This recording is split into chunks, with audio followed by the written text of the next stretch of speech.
بسم اللہ الرحمن الرحیم۔ السلام علیکم، آپ دیکھ رہے ہیں الف نیوز اور میں ہوں آپ کے ساتھ ماجد علی۔ شامل کرتے ہیں پاکستان اور دنیا بھر سے breaking news headlines. Moscow shopping centre حملہ، روس میں آج یوم سوگ کا اعلان۔ ماسکو میں گزشتہ روز شاپنگ سینٹر میں حملے کے نتیجے میں 133 افراد ہلاک جبکہ 107 زخمی ہوئے، جس پر آج روس بھر میں یوم سوگ منایا جا رہا ہے۔ غیر ملکی میڈیا کی رپورٹ کے مطابق روسی صدر ولادیمیر پوٹن نے ماسکو حملے پر بیان دیتے ہوئے بتایا ہے کہ 4 ملزمان سمیت 11 افراد کو گرفتار کر لیا گیا ہے۔ حملے کے تمام ذمہ داروں کو سخت سزا دی جائے گی۔ ولادیمیر پوٹن کا کہنا تھا کہ گرفتار کیے گئے حملہ آوروں نے یوکرین کی جانب بھاگنے کی کوشش کی۔ یوکرین نے ملزمان کو سرحد پار کرنے کی کوشش کی تھی۔ دہشت گردوں کے سہولت کاروں کو سخت سزا دیں گے۔ دہشت گردی میں جو بھی ملوث ہوا اسے نہیں چھوڑیں گے۔ روسی صدر ولادیمیر پوٹن کی طرف سے حملے میں متاثرہ افراد سے اظہار ہمدردی اور ریسکیو ٹیموں کا شکریہ بھی ادا کیا گیا۔ دوسری طرف روسی میڈیا کے مطابق حملہ آوروں کے یوکرین سے رابطوں کے شواہد ملے ہیں۔ ماسکو حملے میں ہلاک افراد کی تعداد 133 جبکہ حملے میں زخمی 107 افراد کی حالت تشویشناک ہے۔ رپورٹ میں مزید بتایا گیا ہے کہ ایک مبینہ ملزم ترکی کے راستے 4 مارچ کو ماسکو آیا۔ ہدف حال میں تمام افراد کو ہلاک کرنا تھا۔ دوسرے مبینہ ملزم نے تاجک زبان میں بیان دیا۔ تیسرے کا نام رجب بتایا جا رہا ہے۔ خیال رہے کہ گزشتہ روز ماسکو کے شاپنگ سینٹر میں میوزک کنسرٹ کے دوران نامعلوم افراد کی جانب سے فائرنگ کی گئی تھی۔ شاپنگ سینٹر میں ہونے والے اس حملے میں دھماکہ خیز مواد بھی استعمال کیا گیا جس سے عمارت میں آگ لگ گئی۔ روسی حکام نے حملے کو دہشت گردی کی کارروائی قرار دے دیا۔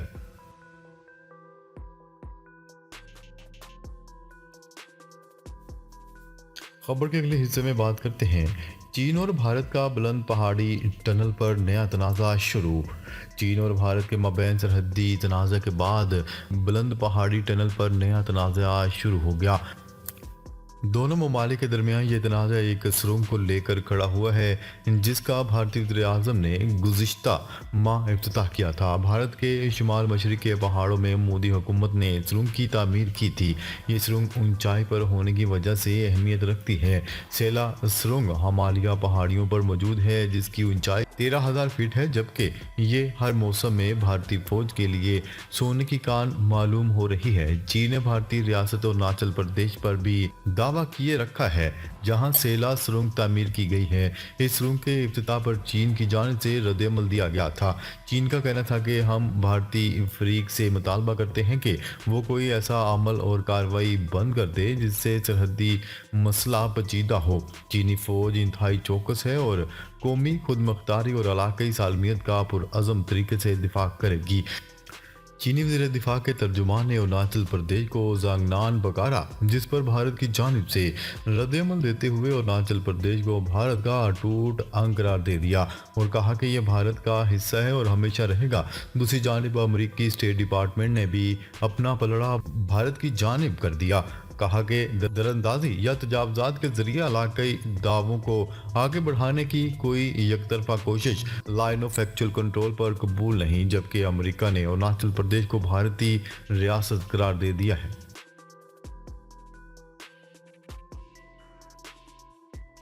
خبر کے اگلے حصے میں بات کرتے ہیں القسام برگیڈز کے حملے، میجر سمیت متعدد اسرائیلی فوجی ہلاک۔